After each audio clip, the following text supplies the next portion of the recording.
আসসালামু আলাইকুম। আমি ডাক্তার মোহাম্মদ নাজমুল ইসলাম, ক্লিনিক্যাল এবং ইন্টারভেনশন কার্ডিওলজিস্ট হিসাবে সাতারকুলে অবস্থিত মাদানী এভিনিউতে ইউনাইটেড মেডিকেল কলেজ হসপিটালে কর্মরত আছি। তরুণ বয়সে হৃদরোগে পোস্ট গ্র্যাজুয়েশন করার পরে হৃদরোগের আধুনিক এবং উন্নত প্রযুক্তি যেমন rotational atherectomy, intravascular lithotripsy, intravascular ultrasonography সহ আরও যত আধুনিক প্রযুক্তি আছে সেখানে আমার আকর্ষণ অনুভূত হয়।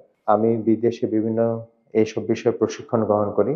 তখন স্বপ্ন দেখি দেশে একটা স্বাস্থ্যকেন্দ্র হবে যেখানে হৃদরোগের সকল চিকিৎসা সংযুক্ত থাকবে। যেমন সপ্তাহে ৭ দিন ২৪ ঘন্টা প্রাইমারি পিসিআই হবে, আধুনিক প্রযুক্তি সম্পন্ন সিসিও থাকবে, উন্নত প্রযুক্তি সম্পন্ন ক্যাথ ল্যাব থাকবে যেখানে rotational atherectomy, intravascular lithotripsy, laser treatment, IVL, intravascular ultrasonography সহ সকল আধুনিক প্রযুক্তি থাকবে।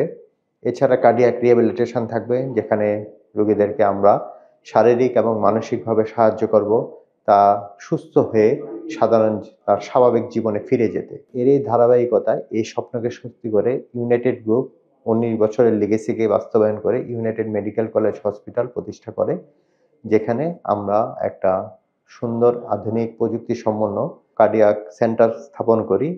আমাদের টিমে বিভিন্ন বয়সের এবং বিভিন্ন দেশের অভিজ্ঞতা সম্পন্ন কার্ডিওলজিস্ট যোগদান করে। আমরা আশাবাদী উন্নত বিশ্বের সকল চিকিৎসা আমরা বাংলাদেশে দিতে পারবো। আপনার স্বাস্থ্যসেবায় আমরা ইউনাইটেড বাই হার্ট।